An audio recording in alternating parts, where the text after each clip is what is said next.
Hey, welcome to part 2 of our latest podcast. And if you're new to the channel, see if you can notice the slight change in my appearance from when this was filmed until my introduction today.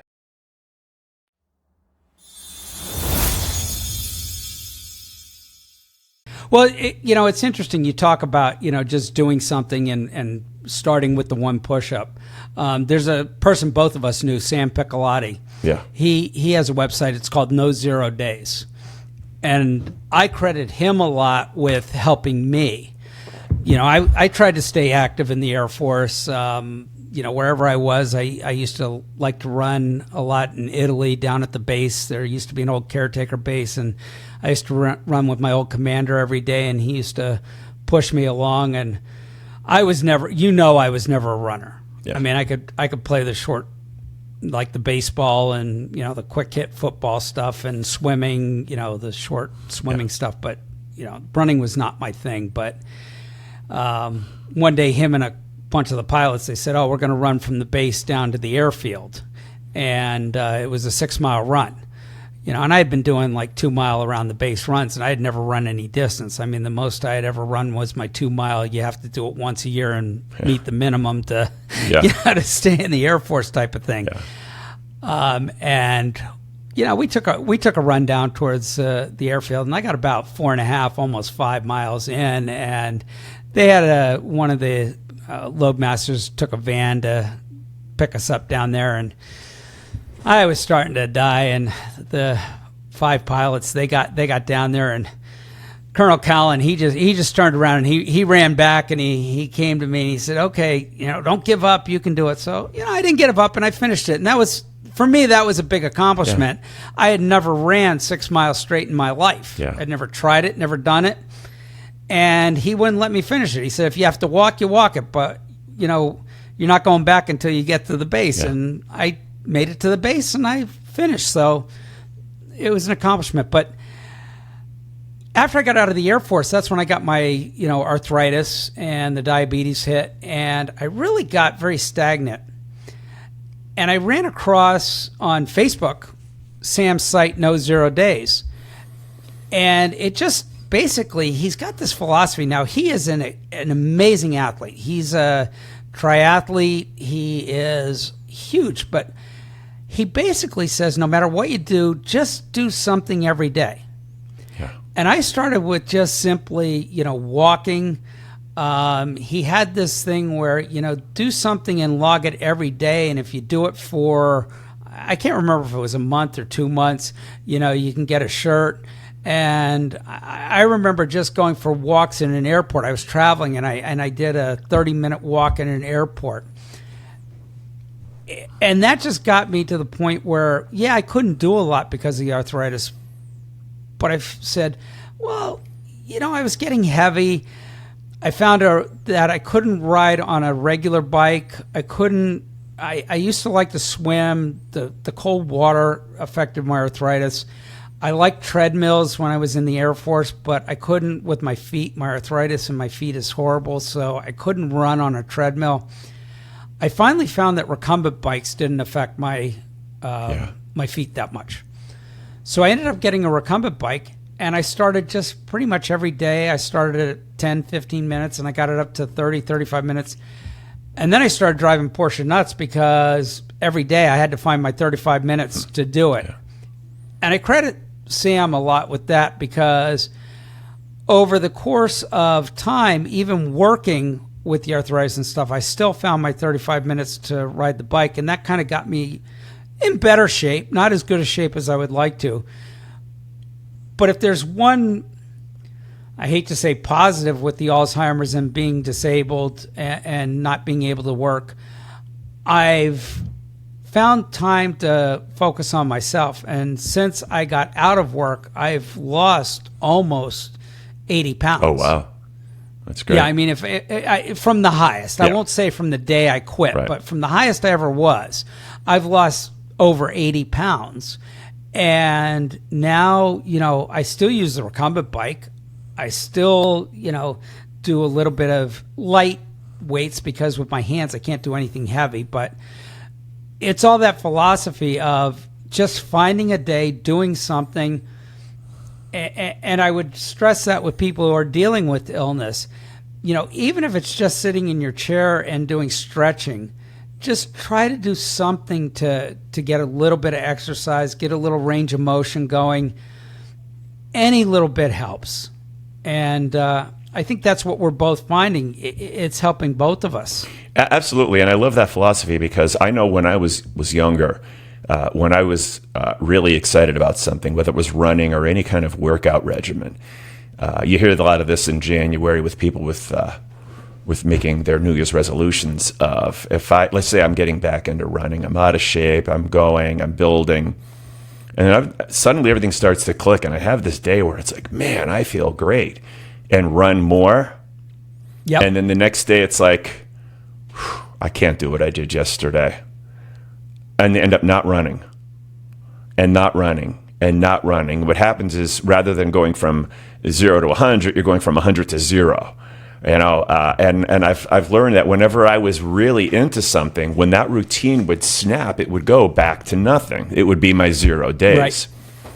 So, that was part of the philosophy of when I went from 1 push-up to 2 push-ups. But even now, rather than the failure attitude, well, I didn't work out today, I'm a failure, and then you don't work out again, or I've got to make it up, and then you try to do twice as much and get injured or burnt out or whatever, is giving yourself a pass on some things. So some days when it's like I didn't run because I had to cut the grass, but you know what? That's a trade-off. But I didn't cheat. I wasn't lazy. I did something productive, and it was asking too much of my body to run and cut the grass, so I got the grass cut. No, go ahead. Go ahead. Finish. I'm sorry. Yeah, that's okay. No, I was just going to say is a lot of times when people have a goal, they take failure too much. Mm-hmm. You don't recognize your successes, and then when you hit a little setback, it brings you down too much. And that 1 mile that you didn't bike or jog or walk or whatever that one day isn't 3 months from now going to hurt you if you go back into your routine and just a little something every day. Is a great attitude. Right. Well, like you said, if you have, like my routine is the light lifting and then 35 minutes on the recumbent bike. Right. But sometimes, like I'm going to be traveling to California on Thursday, I won't be able to do it. But what I substituted and what I learned through the No Zero days is when I'm at my layover on the trip, I don't sit at the gate if there's an hour and a half or sit at the bar for an hour and a half. I will walk around for at least 30 minutes the concourse. I'll just walk. Mm-hmm. I'll just take a walk, and I'll drag my bag with me, and I'll get a good brisk walk in. Right. So I find those things, and if I can't get to the Y because I've had a busy day, I'll go out and take the dog for a walk. I'll find something to do. And I remember contacting Sam and, telling him how, I had found his site and what it meant to me. And this was probably about a year ago. And I told him about losing the weight and everything. And I thought, I'm just letting Sam know, hey, you've made a difference for me. Just like we're trying to make a difference for people with Alzheimer's and colon cancer. And it was amazing, his response. He wrote me this really cool response, and it was like, hey, look, man, this is exactly why I have this philosophy. It's people like you. It's not that you're going to be a triathlete, but you've bettered yourself just by embracing this philosophy, by doing something every day.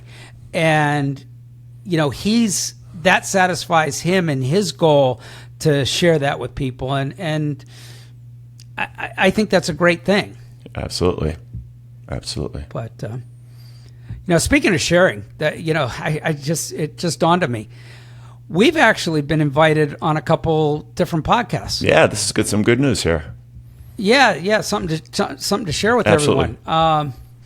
Recently, Bill reached out to a couple, particularly Alzheimer's podcasters.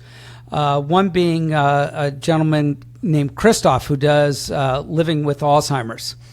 And he did a podcast with his mother who had Alzheimer's, who unfortunately recently passed.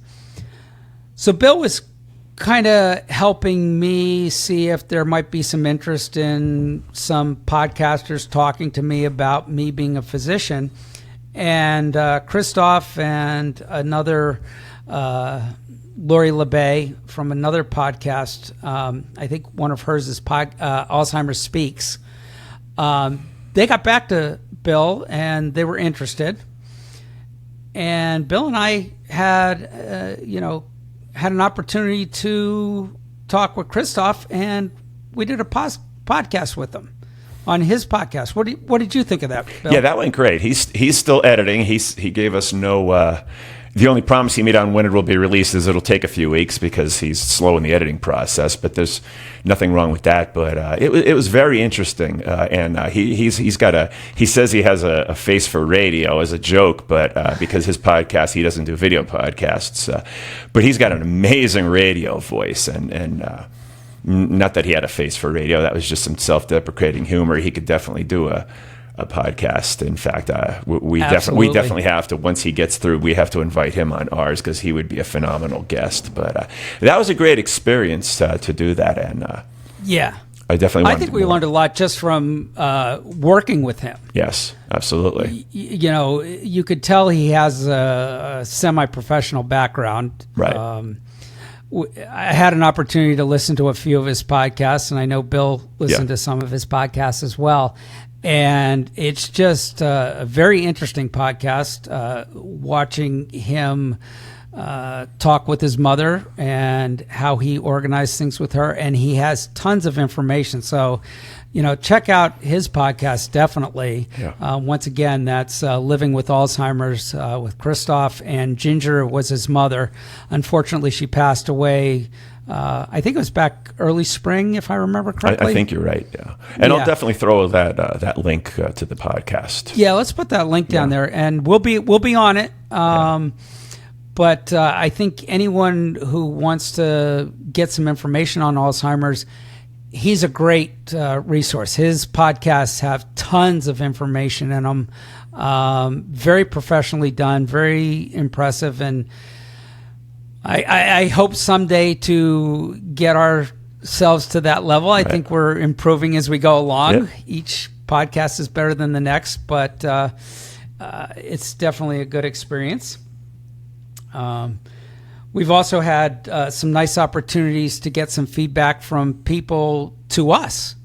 Bill, you just had an experience with someone. I think it was a church event. Yeah.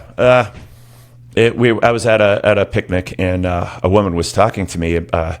She was actually apologizing at first. Oh, sorry, I've been very busy, because she and her husband are selling their home and actually moving to, I believe, South Carolina, believe it or not. But she's like, I'm so sorry, I've been so busy, I haven't been watching your videos. And then she says, then she goes on about how much she loves them and how she was talking about you in particular and the things you say, and that recently there was a doctor talking about her husband maybe potentially in line for Leqembi infusions. And she had already gained an understanding of what that meant because she had been watching our podcast and watching the shorts where you talk about Leqembi. So, it was nice because although Kristen knows her, I don't belong to the church. My wife does, and so it's someone that Kristen knows well. But I only know her to see her at events occasionally. But to have that conversation was really cool. To know that somebody watches our thing. It's not out of friendship, but out of actually gaining the information and getting something out of it. So that felt really good. Well, it's great to get feedback that we're having a positive effect. Yeah.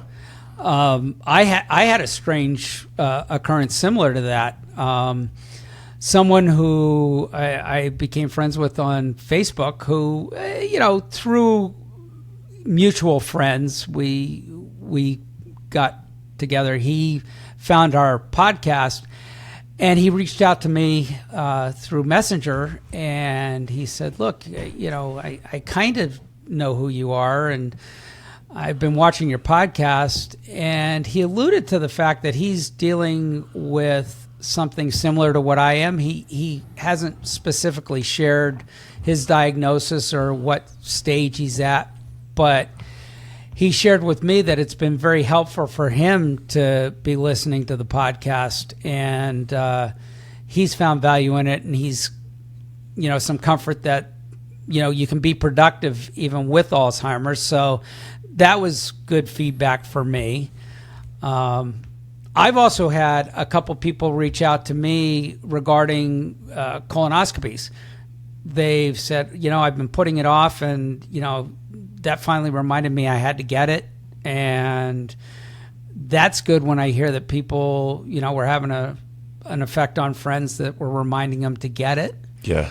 So, I think the feedback's been, we may not have, a million followers, but the followers we have, we're having a positive effect, which is all we've wanted to do. It's all we're asking for, yeah. It's all we need. Yeah. So we're successful with that. I think overall things have gone well, and I think we're going to continue down this road. I think there's, good plans in the future. We have some ideas, and we're going to continue to push them. And I think, Bill, anything else from your side? Anything that you've been up to that you'd like to share? No, I'm just weathering the storm because school ends soon. Basically, I've been trying in the morning to do my workouts and my exercises and get as much in.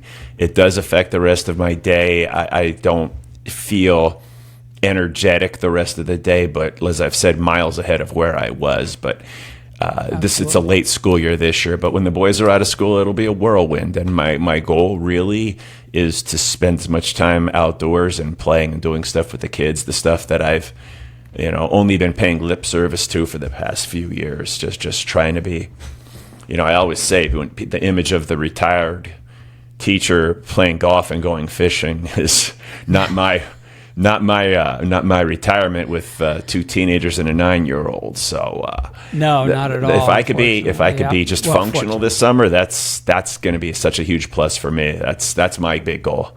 My marathon is just being an active family member this summer. Well, even compared to when we got back together a year ago, yeah, I think even both of us are leaps and bounds beyond where we started that first meeting. Absolutely. Definitely. Me mentally and motivationally, you physically. Yeah. And I'm looking forward to getting more into your physical limitations and how you're adapting to them in the future podcast. And I'll continue to share my journey. There was something I wanted to say, and this is where I lost it again. Yeah. But, I think from my standpoint, I think we got a lot accomplished today, and hopefully people enjoy this podcast, and you get to learn a little bit more about us with it. Yep, absolutely.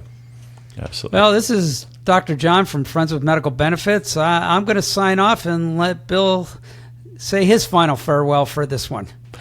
We, if it feels like we're winging it, we have some really solid ideas for upcoming episodes, and we kind of wanted a loose ends one before we did that, and just catch up with us, talk about where we're at and all these little directions, and then we'll come back with a little bit more of a focused one in the future. But thanks for the journey coming along with us, and looking forward to seeing you in the future.